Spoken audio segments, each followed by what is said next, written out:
Olá, eu sou o professor Evandro Ramos, essa é a disciplina Enfermagem e Políticas em Saúde Pública e nesta aula nós vamos trabalhar o item 7 do seu material, doenças transmissíveis, e falar especificamente sobre a AIDS, ok? Vamos lá? Bem, a AIDS é uma sigla que vem do inglês, ok? Que significa Síndrome da Imunodeficiência Adquirida. Anota aí, Síndrome da Imunodeficiência Adquirida. Essa síndrome ela teve aí uma grande evolução no processo dessa doença, principalmente pelo contágio de transmissão do HIV, o vírus HIV, tá? Então, quem tem AIDS é portador do vírus HIV e, obviamente, desenvolveu o processo de doença e é portador de HIV e a partir do momento que começou a desenvolver o processo de doença da AIDS, sim, agora ele é portador da AIDS, ok? Então você pode ver uma diferença somente na literatura, em qualquer lugar que você estude, portador de HIV e diferente AIDS, tá? Quem tem AIDS tem o HIV. Mas quem tem HIV não necessariamente tem a AIDS. Por quê? Porque a AIDS é o processo doença já da infecção do HIV. Então imagine você, a partir do momento que uma pessoa se infecta com o HIV, começa a desenvolver todos os malefícios da infecção do HIV e começa a desenvolver sinais e sintomas, aí ele tem AIDS. Ok? Beleza? Entendeu essa diferença? Tá? É claro que é importante entender essa fisiopatologia. Então, nesse sentido, então, a AIDS ele é uma doença que representa um dos maiores problemas de saúde pública no mundo, tá? Ela começou a desenvolver ali na década de 70 e nesse processo houve um boom de maneira generalizada pelas medidas de falta de proteção, relacionadas a relações sexuais, relacionadas a outras medidas de proteção também de transmissão do HIV, por exemplo, e nesse sentido houve muita dispersão. Embora exista hoje tratamento, não existe cura, existe tratamento para estabilizar a doença e a pessoa ter qualidade de vida até o fim da vida, ok? Ainda hoje nós vemos os indicadores de saúde aumento nas taxas de incidência, ou seja, novos casos de HIV, portadores de HIV. Então é importante que esse assunto ele não fique isolado, é importante que esse assunto ele transpasse essa barreira do ensino aí com você e chegue às pessoas que você cuida, que você orienta. Tudo bem? Então, nesse sentido, então, a AIDS acomete, então, os indivíduos que são afetados pelo vírus HIV, ok?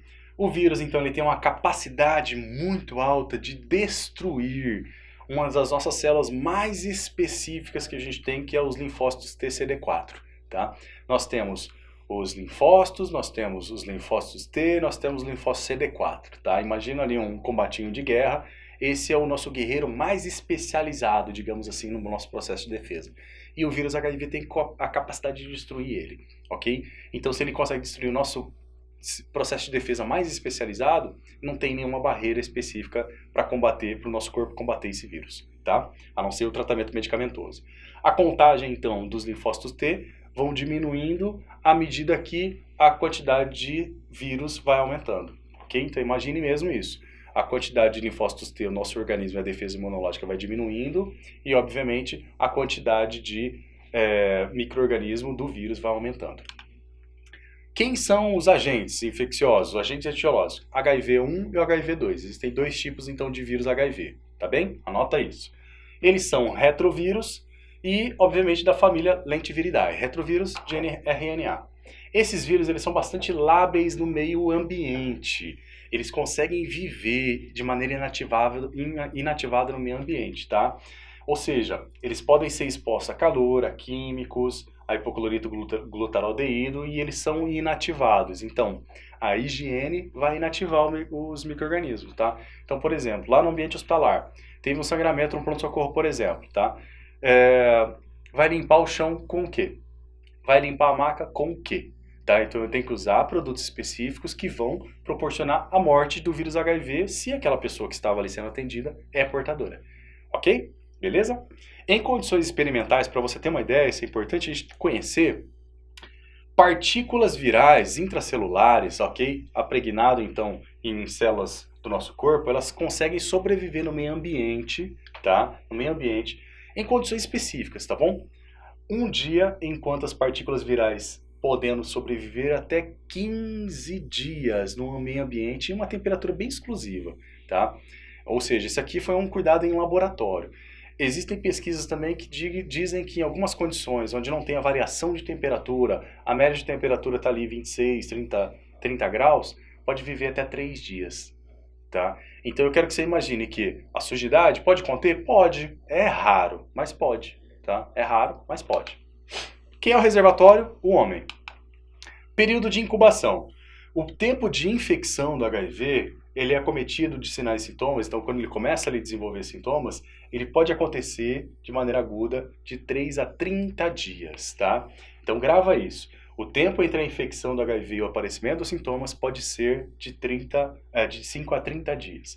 E o período de latência clínica, então após a infecção aguda, até o desenvolvimento da imunodeficiência, ou seja, ele começou a ter sintomas, até realmente período de latência, até ele começar a desenvolver a doença HIV é longo e pode durar até 6 anos. Então a pessoa pode ficar até 6 anos sem ter nada e pode estar transmitindo o vírus para outras pessoas. Captou? Entendeu? Anotou isso? É bastante importante isso, tá? Período de transmissibilidade. Ele pode ser transmitido por via sexual, esperma, secreção vaginal, pelo sangue, via parenteral, vertical e também pelo leite materno. Pelo leite materno? Sim. Se a mãe fez pré-natal certinho, lá na sala de parto, na hora do nascimento, os médicos e a equipe de saúde que vai fazer o pré-natal, vai fazer o parto, já sabe se ela é portadora de HIV ou não. Se ela for portadora de HIV, ok? Porque já conhece o histórico dela, ela vai ser proibida de amamentar. E é claro que ela foi orientada antes para isso, porque ela fez pré-natal. Tá? Ela vai ser proibida sim de amamentar. Por quê? Porque o leite materno vai transmitir esse HIV para a criança, ok? E ainda pelo parto pode existir a transmissão vertical pelo canal do parto. Então o contato com o sangue pode existir ainda pelo parto a transmissão. Então pode existir então a transmissão pela via do parto, a transmissão também para o feto, por isso vai ser feito um teste rápido, mas também é importante saber disso. Evandro, você falou se ela fez pré-natal, então fez. E se uma gestante chega dando parto no hospital, chega em trabalho de parto no hospital e não fez pré-natal, não sabia que estava grávida, por exemplo, pode acontecer? Pode, já aconteceu várias vezes. Se ninguém sabe, na hora da admissão, não tem histórico nenhum, vai ser feito exame laboratorial e teste rápido para HIV, para saber se ela é portadora ou não. E se for portadora, vai ser orientada a não amamentar. Fechou? Outra questão importante. Desde o momento da aquisição da infecção, o portador de HIV é transmissor. Desde o momento que ele adquiriu, ele é transmissor. Grava isso, tá? Entretanto, tem indivíduos aí que têm uma infecção muito recente, a infecção aguda, tem imunossupressão, tá, avançada, tem a maior concentração de HIV no sangue. E dessa forma, carga viral, tá? E dessa forma, aí nas secreções sexuais, transmitindo com maior facilidade o vírus. Então, existem especificidades, tem pessoas que transmitem mais, tem pessoas que transmitem menos, mas ele é transmissor. Manifestações clínicas. Lá na infecção aguda, essa fase da doença é também conhecida como síndrome da infecção retroviral aguda ou infecção primária. Grava isso, tá? Se manifesta clinicamente em 50% dos casos. A infecção aguda, ela caracteriza tanto pela viremia, que a proliferação do vírus está aumentando e a diminuição da nossa imunidade elevada, quanto pela resposta imune aí a respeito do CD4. Então, os sintomas, eles aparecem durante o pico da viremia. Então, estou tendo viremia, lembra disso? Quando eu tenho o pico da viremia, tá? Os sintomas eles vão começar a aparecer. Tudo bem? Dessa forma, então, as manifestações clínicas elas podem variar bastante. E desde um quadro gripal, a pessoa pode ter uma gripe, tá?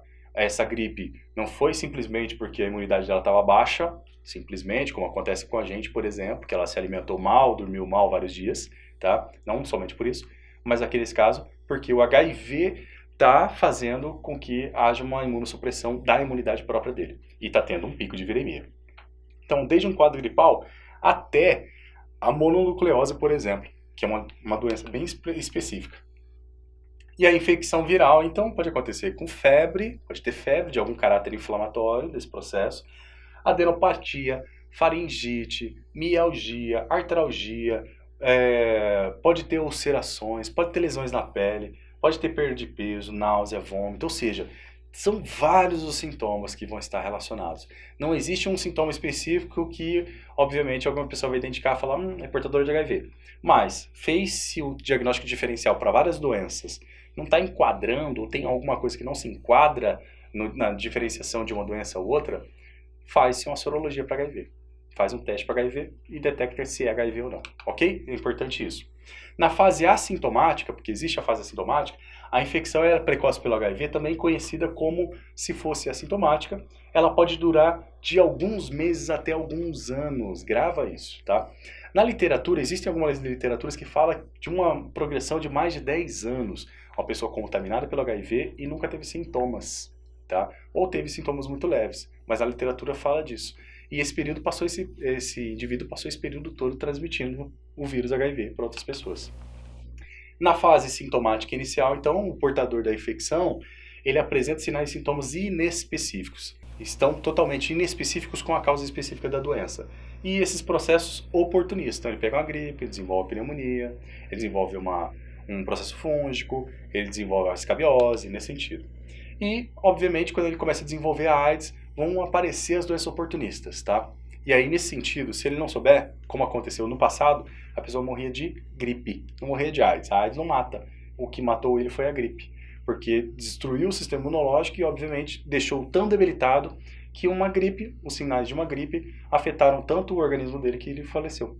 Uma pneumonia também, por exemplo. Então, houveram vários casos na literatura no passado que aconteceram dessa forma. As pessoas morrendo de pneumonia, morrendo de gripe.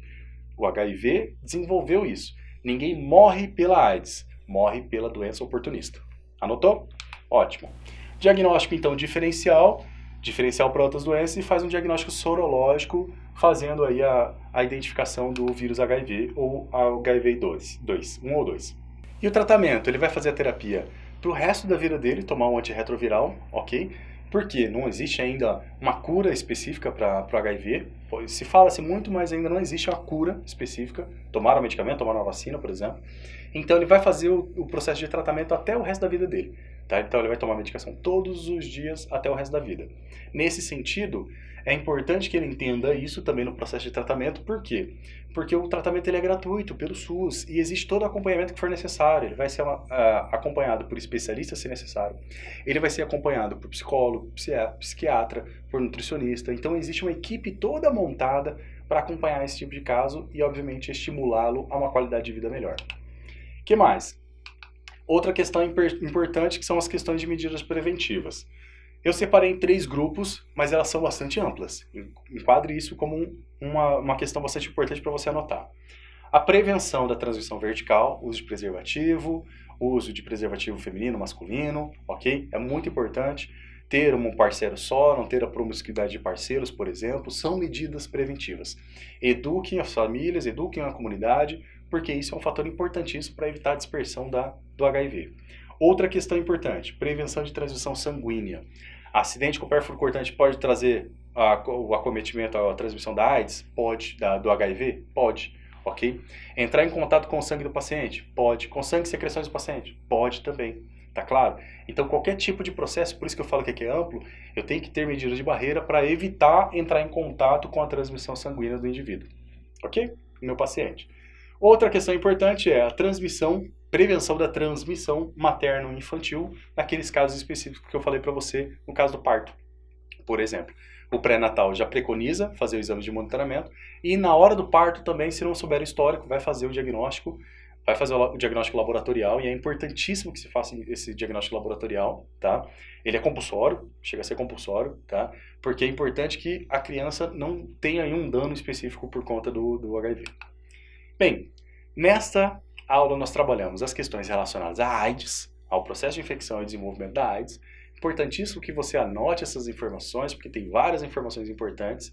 Agradeço muito a sua atenção e aguardo você na próxima aula.